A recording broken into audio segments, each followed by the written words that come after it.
Well, ha ha ha. I spent a lot of time talking about how I rate a kit and changing the ratings, but I didn't give it. Huh? Okay, so yeah, so it's a potential 12 now, and for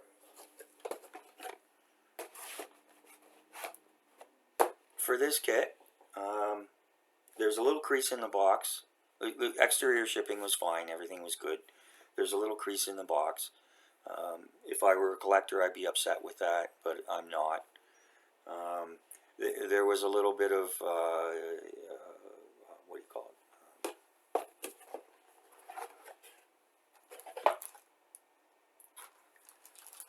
A little bit of modeling, what do you call it? The plastic containing the sprues had some impression marks and so on and so forth. So, I'll take a quarter point off for that. So that's 1.75. Inside everything was good. There were two little sort of pieces bent on the sprue, but they hadn't come off. So I'm not going to ding them for that. That's okay. So that's another 2. The quality of the plastic, excellent.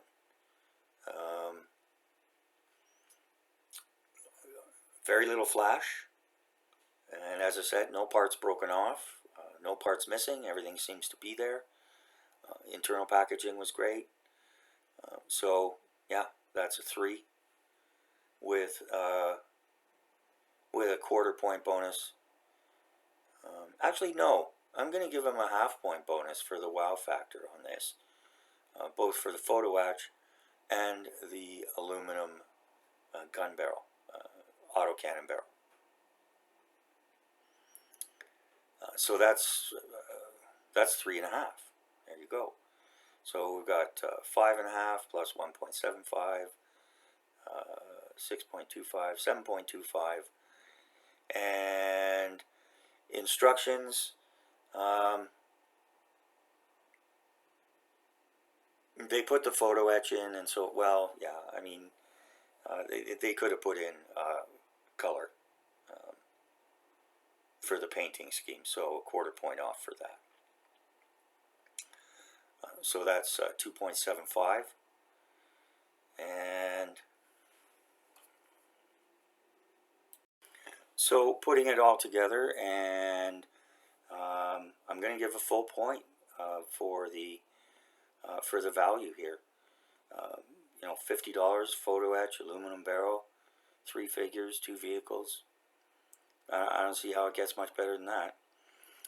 Okay, so yeah, that gives it a 11.5 out of 12 under the new system. So definitely a go-to kit if you're interested in a Tamiya kit. And if you're a newer or novice modeler, then it wouldn't be a bad thing to try this. Might be a bit of a challenge, but hey, everybody needs practice. You won't go wrong with Tamiya instructions. You won't go wrong with Tamiya parts. I was a little disappointed with the Tamiya Spitfire with the cockpit, and there were some things that didn't fit together. But really, that's the first time I've ever had any kind of issue with a Tamiya kit. And I wasn't the only one, too. Peter Oxley had trouble with it, so I don't feel so badly. Okay, so thanks to all my friends, and thanks again, all of the expert modelers and other areas of interest. Those are all posted, and so you can check out those links. Again, that's, I think, on my community page. So that's it for now. Have a great day. Thanks again.